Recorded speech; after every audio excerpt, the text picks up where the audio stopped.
Have you ever seen a wild manatee? No. And have you ever seen a wild manatee? Yes, I have. No, I haven't. Okay. Manatees were removed from the endangered list in 2017, but why? Especially when their population is currently estimated at 13,000.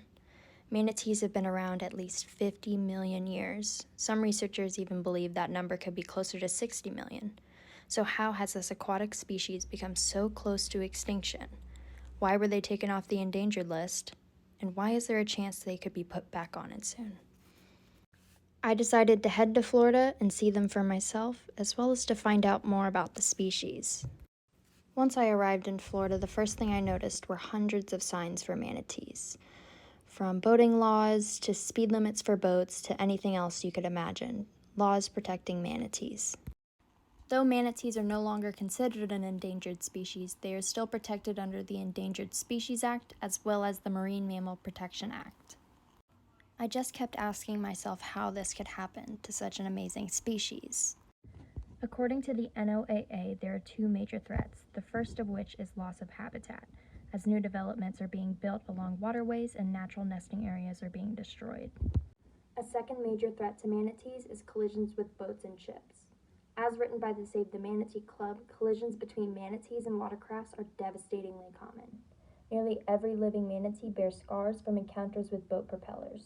There is a third threat to manatees that is a symptom of the developments in the area, which is sewer manure and fertilizer runoff entering the water, causing algae blooms, and some of this algae is toxic and could kill manatees if they eat it. I headed over to the St. Lucie County Manatee Observation and Education Center in hopes of seeing a manatee, but I had no luck. So instead I took a 3-hour road trip to Crystal River Wildlife Refuge, where I finally got to see a manatee in real life. While there, I learned that manatees were actually considered mermaids at one point, or at least confused to be, which I thought was fun. In 2021, Florida Fish and Wildlife recorded 1,101 manatee deaths, which was an all-time high. In 2022, they recorded 800 manatee deaths, and as of October 1st, FWC has recorded 472 manatee deaths this year.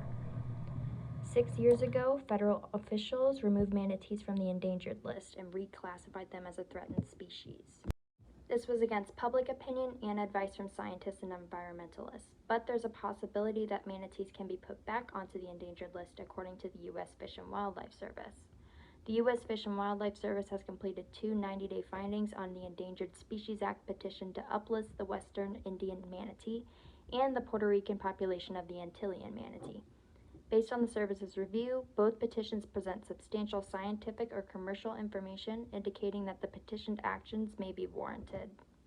According to Morris Animal Foundation, if manatees became extinct in the wild, many animals that depend on manatee habitats for survival, including food, shelter, camouflage from predators, and reproductive cycles, also could be at risk for disappearing. These include many species of fish, seahorses, starfish, clams, crabs, sea turtles, and coastal line birds. There is currently an active Change.org petition to have manatees placed back onto the endangered species list. It's as simple as filling out your information and clicking Sign this petition.